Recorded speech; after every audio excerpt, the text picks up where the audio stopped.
Eternal soul भाई हमारे साथ हैं, अगर ये वही है। जी इटरनल भाई। हेलो। अमरहक साहब, आवाज आ रही है मेरी? जी जी आ रही है। इटरनल सोल भाई कैसे हैं, ठीक ठाक हैं? बढ़िया। फसला साहब कैसे हैं? मैं बिल्कुल ठीक। इटरनल भाई ये क्या चल रहा है?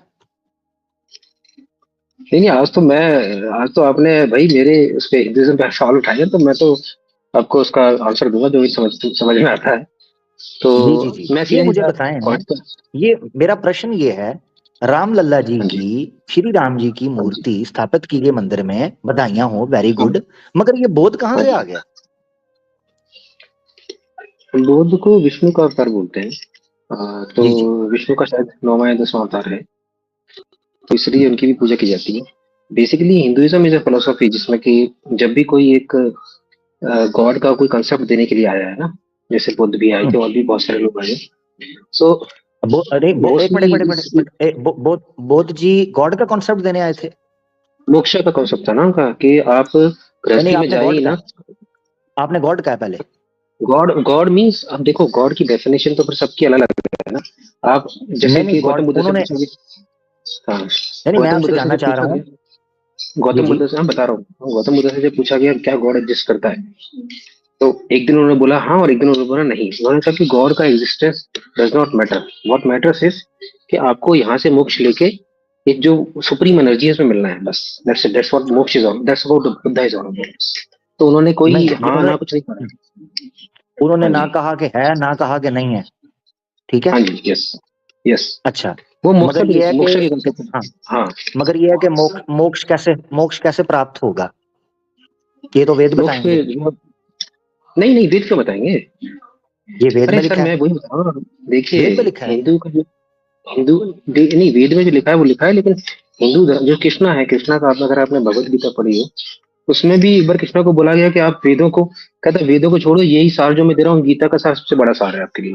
बोला है कि नहीं बोला यानी उन्होंने? आपने वेदों, एक बार। यानी श्री कृष्णा ने वेदों का अपमान कर दिया कि ये उन्होंने कहा कि वेद को नहीं छोड़ो, यार, जबकि वेद है ईश्वर ये की वाणी।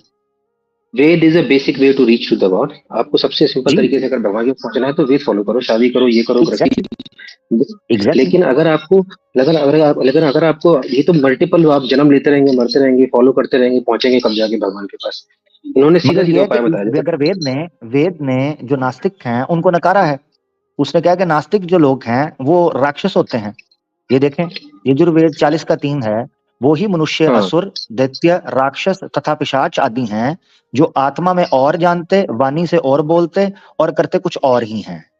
ऐसे तो उसके लोग हिसाब कभी से तो फिर अज्ञान से पार होकर सत हैं। नहीं, उसके हिसाब से तो फिर आप कृष्णा को भी नास्तिक कर देंगे ना।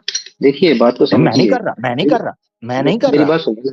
जैसे मैं वेद आपको कह बता रही रहा है। हूँ इसका मगर इसका डीप कृष्णा मीनिंग ने कभी भी, कृष्णा ने परमात्मा का या ईश्वर का कभी भी निगेट नहीं किया। यानी ये नहीं कहा नहीं कि नहीं, उसके परमात्मा बगैर ईश्वर पहुंचा का जा सकता है।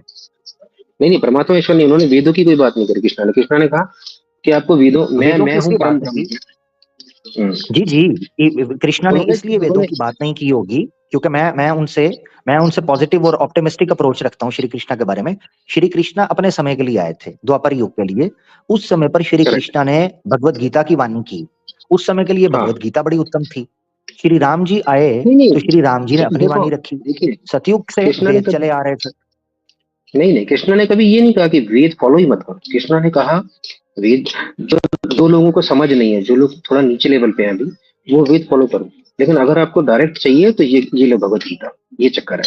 अब देखिए मेरी बात हाँ वो सुनिए। ठीक है। ये मगर हाँ, बेसिक मगर बेसिक भगवत गीता में कहीं नास्तिक विचारधारा को प्रमोट किया गया है, मैं ये जान रहा हूँ। मगर क्योंकि भगवत नहीं, गीता बिल्कुल के अंदर नहीं भी नहीं नहीं कीजिए। निराकार नहीं परम कीजिए। ब्रह्म की बात की गई है। ठीक है ना? करेक्ट। हाँ जी। हाँ, तो फिर नास्तिक बोध जो है वो नास्तिक हैं, ये मानते हैं आप? नहीं, बहुत नास्तिक नहीं है सर, बहुत मोक्षा में बिलीव करते हैं। नास्तिक कैसे हो जाएंगे? नहीं, नास्तिक किसे कहते हैं? नास्तिक जो भगवान में बिलीव ही नहीं करता कि कुछ है ही नहीं ऊपर। हाँ तो फिर वो नहीं करते ना। तो वो तो कहते हैं, तो मोक्ष कहाँ से, किस मोक्ष लेके कहाँ जाएंगे? परम ब्रह्म नहीं, से जाके मिलेंगे ना मोक्ष ले, मोक्ष लेके। एक मिनट, जब वो ईश्वर को मानते ही नहीं है, उस कॉन्सेप्ट को नहीं मानते, तो मोक्ष उनका मानना यह है कि बस नेचर में हम कहीं घूमते रहेंगे, चले जाएंगे। गॉड का तो नहीं कॉन्सेप्ट ही नहीं है। या तो आप मुझे को प्रमाण नहीं दें, वरना, नहीं नहीं, उनका जो देखो। शंकराचार्य जी हैं, आपको हम्म, पता है शंकराचार्य जी उनके मत को क्या कहते थे? वो कहते थे ये मिथ्या भाषण शंकराचार्य है। जी वो मिथ्या शंकराचार्य की मानते हैं। क्या, शंकराचार्य तो इंसान है ना, इंसानों की वाणी को तो आप छोड़ दीजिए, उनके पास तो अपना अपना। शंकराचार्य इंसान है, शंकराचार्य हाँ जी। इंसान है, मगर आपसे ज्यादा विज्ञान उनका और ज्ञान उनके पास था शास्त्रों का। पर बारह समय के हिसाब से, बारह सोलह साल समय की के हिसाब से 12-16 साल की उम्र के अंदर, और उनका सबसे ज्यादा इंटरेक्शन रहा है बौद्ध मत जब अपने पीक पर थी। उस वक्त राजा इतना महाराजा जो है वो बौद्ध हुआ करते थे। इतना ज्ञान था शंकराचार्य जी को, तो अभी भी शंकराचार्य को कोई नहीं सुनना। मोदी जी नहीं सुन रहे शंकराचार्य को, तो आप क्या बात कर रहे हैं, शंकराचार्य को ज्ञान था। तो ना इंसान ना तो सुनते इंसान ही हो। रहेगा ना। अब मेरी बात सुने, मोदी जी तो वेद को भी नहीं मान रहे। मोदी जी तो किसी चीज को नहीं तो मानते। देखिए, इस यही तो खूबसूरती है, मैं आपसे क्या बोल रहा हूँ, इंडिया के अंदर खूबसूरती है ये, एनी। यानी खूबसूरती है। देखिए, कॉन्स्टिट्यूशन आप को, नियम को ना मानना खूबसूरती होती है इटर्नल भाई। कॉन्स्टिट्यूशन, वही देखो बात तो सुनिए ना, देखिए डिफरेंट डिफरेंट विचारधारा के लोग, different different thinking of umbrella के लोग, जैसे कि अभी आप आपके यहाँ पे ये आए थे, क्या नाम था, आईएएस देवा सर पे बैठे थे, जो कि बड़ी साजिश की हुई बात कर रहे थे। अब कल ये नहीं होगा कि इनको पकड़ के कोई मारना पीटना शुरू कर देगा, बिकॉज भाई ये डिफरेंट बात ही काइंड नहीं हो रही ऑफ। यार इटर्नल भाई। ये बड़े दुख की बात है कि हम जब हाँ जी। टॉपिक एकेडमिक टॉपिक डिस्कस हो रहा है वहां आप मार काट ये वो चीजों की बात करते ही क्यों हो? जब हम मैं आपसे सिंपल कह रहा हूँ बात कि कर रहे हैं, एक एक एक मत है, ठीक है, एक मत है जिसको समझने का प्रयास कर रहे हैं, उसमें जी हम बड़े अच्छे हैं, हम किसी को मारने काटने की बात, किसने कहा है मारने काटने का? टॉपिक डिस्कस नहीं हो रहा, मैंने टॉपिक ये डिस्कस हो रहा आप है कि मत को समझना। आप इस सिंपल। टॉपिक पे टच की, मैंने आपका तो ना, मैंने आपके रिलीजन का तो मैंने एक वर्ड भी नहीं बोला ना, उन्होंने बोला है, नहीं फिर नहीं, भी आप आपने टची हो नहीं, जा रहे हैं इस बात आप पे। नहीं, ये हाँ आपने नाम नहीं लिया, मगर ये है कि ये हाँ टॉपिक यहां डिस्कस करना भी, अगर मारना हाँ। काटना ना होता तो शंकर आचार्य जी ने हजारों लोगों को क्यों जलवाया है? ये एमएस आप जयप्रकाश अपने आर्टिकल के मैं अंदर लिखते हैं। मेरे पास मैं आर्टिकल पड़ा हुआ है। अच्छा, फिर मैंने स्वामी विवेकानंद साहब की किताब यहाँ पर कोट की थी, complete works of Swami Vivekananda 1898 के अंदर। अपने शिष्य को वो बता रहे हैं कि शंकर आचार्य जी ने इतने बंदों को जलवा कर मरवा दिया जो बौद्ध से। क्यों मरवाया? इस तरह, इसलिए इसलिए ये बात ना करें मार काटने की, मैंने ये विषय रखा ही नहीं है मार शंकराचार्य, काटने का। पर शंकराचार्य कौन थे, शंकराचार्य की क्या वैल्यू है, आप शंकराचार्य तो को क्यों ऐसा वो कर रहे हैं। शंकराचार्य फाउंडर ऑफ वेदांता, वेदांता जो स्कूल ऑफ फिलोसफी है उसके वो फाउंडर थे, नंबर एक। नंबर आप दो, आप ये जितनी आपके कहना, पास ये जो, जितनी आप विचारधाराएं समझ रहे हैं ना इस वक्त, ये जो मिथ्या की और जीव और आत्मा और जगत की एकता की बात कर रहे हैं, ये सारे, ये एक से हैं सारे। ये सारे शंकराचार्य ने फिलोसफी खड़ी किया, अद्वैत की, अद्वैत की, जिसके ऊपर आज बेस कर रहे हैं। तो शंकराचार्य छोटा नाम नहीं है, उसको हल्के में मत लीजिए।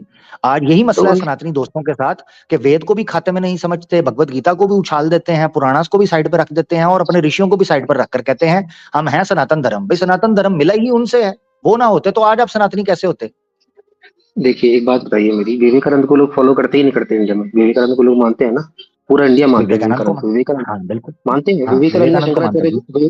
विवेकानंद ने शंकराचार्य को भी पेल में पेल दिया, ब्राह्मण को भी पेल दिया, फिर क्यों मानते हैं उनको? द रीजन इज हाँ, कि criticism is part of, criticism is allowed in India. आप इस बात को ये नहीं बात समझ हो रहे रही है। कोई। ये देखें, फिर वही बात, तो फिर वही तो आप आप रेड ऐसे हेरिंग कर करें, रहे हैं। तो देखें मेरी बात आप सुने, शंकराचार्य की मेरी बात बात करें, सुने इटर्न, देखो। नहीं नहीं नहीं नहीं, मैं क्या बात कर रहा हूँ उसको गौर से सुने। मैं क्या बात कर रहा हूँ उसको गौर से सुना।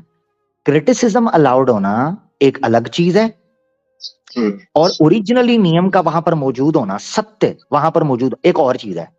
शंकर आचार्य जी कह रहे हैं कि बौद्ध मिथ्याभाषी थे, मिथ्या फिलॉसफी को लेकर चलते थे, झूठ पर बात करते थे, धोखा देते थे लोगों को। ये बात की हुई है। अब ये सत्य है। जो स्वामी विवेकानंद ने जो पेला है शंकराचार्य जी को, वो क्रिटिसिज्म जेन्युइन था। उन्होंने कहा था कि भक्त आया जो बड़ा फैनेटिक था उनका भक्त, और उसने कहना शुरू कर दिया शंकराचार्य जैसा बंदा ही कोई नहीं था, और वही सब उत्तम थे। उन्होंने वो ये नहीं कहा कि शंकराचार्य बौद्ध के साथ भिड़ने में, शास्त्रार्थ करने में गलत थे, बल्कि उन्होंने कहा कि शंकराचार्य ने जो जलवाया, जो मरवाया राजाओं को कहकर, ये बात गलत थी। इतना गलत कहा, अब आपने शंकराचार्य को लपेट कर साइड पर रख दिया। ये बात गलत है। नहीं नहीं, शंकराचार्य को ब्राह्मणवाद के ऊपर भी बहुत, विवेकानंद जी की बहुत स्पीचेस हैं। देखिए मेरी बात सुनिए, मैं आपको एग्जांपल देता हूँ। एक एक इंसान है अभी के जमाने में, वो शिवा को मानता है, और एक एक इंसान है जो किसी और भगवान को मानता है। वो दोनों आपस में आर्गुमेंट कर सकते हैं, मेरा शिवा ग्रेट है, मेरा वो ग्रेट है। उससे क्या फर्क पड़ जाएगा? कुछ फर्क पड़ेगा? तो शंकराचार्य मैंने की जो कब कहा? पॉजिटिव बातें हैं वो उठाओ, विवेकानंद की जो पॉजिटिव बातें हैं वो उठाओ, नेगेटिविटी को साइड में फेंको। अब देखिए मेरी बात, दूसरी बात सुनिए। हाँ, मैं अब आप बेस लोगों में को, जबरदस्त बात की। इटर्नल भाई सॉरी, यहीं पर रुकिएगा, जबरदस्त बात की। मुझे आपत्ति नहीं हुई कि वहां पर कुरमा रखा गया, वहां पर अपना जो है वो वराह रखा गया, वहां पर गणेश की बात हुई, वहां पर हनुमान की बात हुई, वहां पर शिव की बात हुई, मुझे कोई आपत्ति नहीं। बुद्ध जो कि ईश्वर को मानता ही नहीं, नास्तिक था, उसको विष्णु का अवतार बनाकर राम का अपमान किया गया। मेरा मूल प्रश्न ये है, मैं ये जानना चाहता हूं कि बौद्ध जो मानते ही नहीं ईश्वर को, जो मानते ही नहीं वेद को, जो मानते ही नहीं सनातन धर्म को, वो बंदा उठा ही ब्राह्मण के विरुद्ध में था। वो तो वेद के विरुद्ध उठा था। उसने बकायदा, स्वामी विवेकानंद साहब कहते हैं कि जो अपना था, जो प्रभुपादा जी हैं इस्कॉन वाले, जो कि आगे वेदांता स्कूल को लेकर चले हैं, वो कहते हैं कि बौद्ध को ये लगा कि भाई ये जो वेदास हैं इनको मानने से आप हिंसा लेकर चलते हो। मिसाल के तौर पर आपको युद्ध करना है, ठीक है, आपको दंड देने हैं, कर्म कांड मौजूद है, तो वो कहता था इन कर्म कांड के अनुसार हिंसा फैलती है समाज के अंदर, इस हिंसा को अहिंसा में बदलने के लिए वेद को छोड़ना पड़ेगा। ये है वो मसला। मैं ये जानना चाह रहा हूं, मुझे कोई दिक्कत नहीं, देखिए मेरी बात सुने, आप एक चोर को और एक मर्डरर को एक लाइन में खड़ा कर रहे हैं। मैं ये कह रहा हूं चोरी करने वाला भी पापी है, ठीक है, मगर इतना बड़ा दंड नहीं उसको दिया जाएगा कि उसको समाज के लिए इतना बड़ा हानिकारक समझा जाए या हानि समझी जाए कि जनाब उसको आप मर्डर के साथ खड़ा कर दो। बौद्ध इस उपमा के अंदर उस महापाप के ऊपर खड़े हुए हैं। इसीलिए मैंने वेद का ये प्रमाण पेश किया था, इसको जूम करके दिखाता हूं। यजुर्वेद 40 का 3, वो क्या कहते हैं, ईश्वर को नाम मानना ही सब पापों से बड़ा पाप है। ऐसे महापापी नास्तिक पुरुषों की सदा दुर्गति होती है। ऐसी दुर्गति देनहारी नास्तिक का रूपी राक्षसी से सबको बचना और बचाना चाहिए। ये बात कर रहे हैं। अब इसमें उन्होंने भाष्य लिखा है, स्वामी दयानंद सरस्वती का आप ले लें। स्वामी दयानंद सरस्वती लिखते हैं, यही वो मनुष्य है, सरा आगे, और जो आत्मा मन वाणी और कर्म से निकष्पट एक सा उच्चारण करते हैं, वही देव आर्या सौभाग्यवान सब जगत को पवित्र करते हैं, इस लोक और परलोक के अंदर उतल सुख पाते हैं। अब ये सारी अतुल सुख भोगते हैं, किधर गए हैं? निकल गए हैं। मैं रेफरेंस पढ़ रहा था, वो निकल गए हैं। इस तरह ना डिफेंड करें उस चीज को जो साफ रिटन ऑन द वॉल हो कि वो बात गलत है। मैंने कब कहा है कि राम की मूर्ति रखने में हमें आपत्ति है? राम का मंदिर है, राम की मूर्ति तो आएगी। चलो, मुझे कब ये आपत्ति है कि विष्णु के अवतार जो है वहां पर रखें? क्योंकि राम विष्णु का अवतार है, जाहिर बात है उनकी फोटोएं भी आएंगी, कॉमन सेंस की बात है।